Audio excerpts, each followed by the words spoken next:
Salut à tous et bienvenue dans cette nouvelle vidéo, dans ce nouvel épisode de l'hebdo de la semaine, votre condensé de veille dev et tech en 10 sujets en 10 minutes.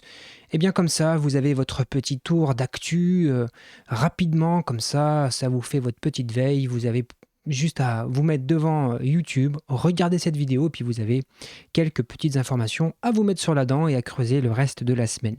Avant de débuter, vous connaissez la chanson, c'est YouTube, c'est l'algorithme qui nous gouverne tous, donc n'hésitez pas à mettre un petit pouce, à vous abonner si ce n'est pas le cas, et éventuellement à laisser un petit commentaire. Et on passe tout de suite à notre revue de la semaine, avec une première ressource à partager qui provient du site lemondeinformatique.fr et qui revient sur le fameux GitHub Copilot, qui est cet assistant d'intelligence artificielle qui vient vous aider à coder avec vous. Et l'organisation de promotion du logiciel libre qui est la FSF, eh bien, vient mettre un petit peu, vient en tout cas donner son avis et considère que c'est absolument inacceptable et que cet outil-là n'est absolument pas juste puisque eh bien, cette intelligence artificielle a été entraînée sur du code source et que le risque est que cela utilise des portions de code source sans citer les auteurs, etc., sans respecter eh bien, les grands principes du logiciel libre. Je vous laisserai découvrir cet article si le sujet vous intéresse, bien évidemment. L'article va beaucoup plus loin que ce que je viens de vous dire là, mais vous avez déjà les premiers éléments de base. Deuxième ressource que je souhaitais partager avec vous, c'est sur le blog de pascalmartin.fr qui nous explique comment est-ce qu'il a préparé et obtenu la certification AWS DevOps ingénieur professionnel. Et donc du coup, c'est clairement un retour d'expérience, et si vous souhaitez vous engager dans cette certification, je pense que cet article viendra vous donner quelques idées sur comment est-ce que lui, il s'est préparé, comment il s'est organisé, quel a été son planning, et enfin, qu'est-ce que il va pouvoir... à quoi est-ce qu'il va pouvoir prétendre avec cette certification. Donc si le sujet vous intéresse, bien évidemment, vous trouverez le lien en dessous de la vidéo, vous trouverez le lien qui pointe vers le site hebdo.fr avec l'ensemble des liens dont je parle aujourd'hui. Donc n'hésitez pas à aller faire un tour sur le site. Vous pouvez d'ailleurs au passage déposer vous aussi des actualités qui vous ont intéressé.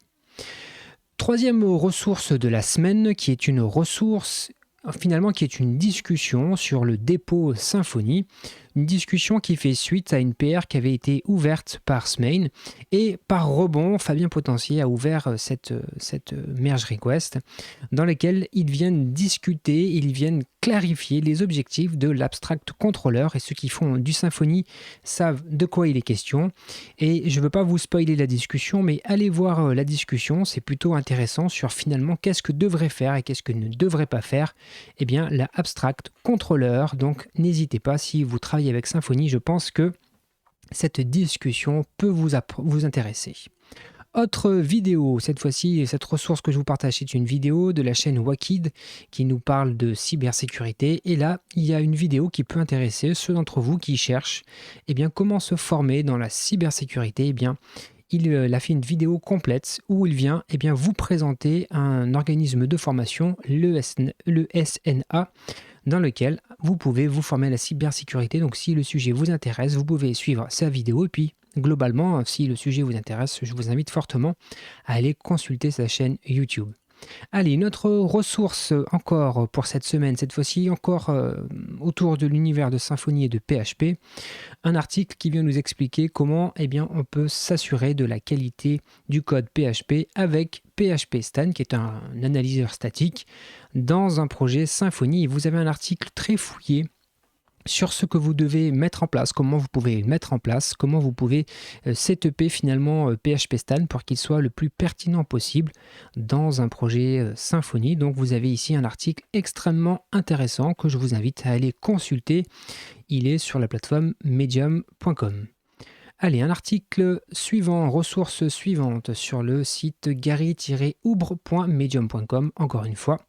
Et cette fois-ci, c'est un article qui vient nous parler de la création de fixtures dans un projet Symfony avec le bundle Alice Bundle. Donc, si vous avez l'habitude d'utiliser d'autres bundles pour les fixtures, eh bien celui-ci, c'est une alternative finalement qui peut s'avérer intéressante puisque la façon d'écrire les fixtures vont changer un peu puisque vous allez écrire les fixtures dans un fichier YAML. Donc, éventuellement, si vous cherchez comment écrire des fixtures et que vous souhaitez avoir une autre approche, eh bien peut-être que celle avec Alice Bundle peut vous correspondre peut-être plus que la version, en tout cas l'habituel bundle qu'on a l'habitude peut-être d'utiliser plus par défaut dans un projet Symfony. Donc, eh bien cet article est extrêmement intéressant et très pratique puisqu'il reprend les éléments essentiels. Un autre article cette semaine qui nous est proposé d'ailleurs par un abonné à la chaîne qui a soumis l'actualité sur le site hebdo.fr. Donc vous voyez, c'est toujours intéressant parce qu'on a plein de sources d'informations, pas seulement les miennes, mais celles de l'ensemble de la communauté et c'est ça qui est super intéressant. Et donc là, c'est un article du site toutlinux.com et qui nous liste finalement eh bien, les acteurs disponibles sur lesquels vous pouvez acheter du matériel informatique reconditionné et recyclé. Et on le sait, hein, c'est une source de pollution assez importante, le matériel informatique, électronique en général. Et donc, eh bien, on a ici une liste assez longue d'endroits où vous pouvez trouver du matériel qui a été reconditionné. Donc, c'est plutôt super intéressant. Puis en plus, vous pouvez faire quelques petites économies également, hein, puisque forcément, ça sera moins cher que du neuf. Donc, ça fait deux bonnes choses en même temps, hein. On fait du bien à la planète en évitant de produire un nouveau déchet. Et ça vous permet d'avoir du matériel peut-être à un prix un peu plus compétitif. Donc, super ressources que vous retrouverez évidemment dans le lien en dessous dans la description.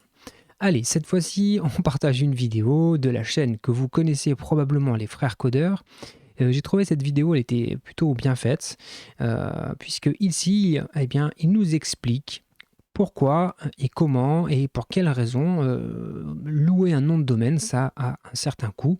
Et il est allé décrypter un petit peu les différents acteurs qui interviennent dans la chaîne.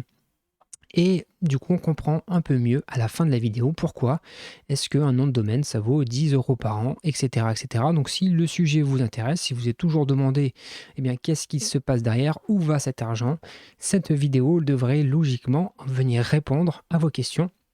Et je l'ai trouvée plutôt particulièrement intéressante.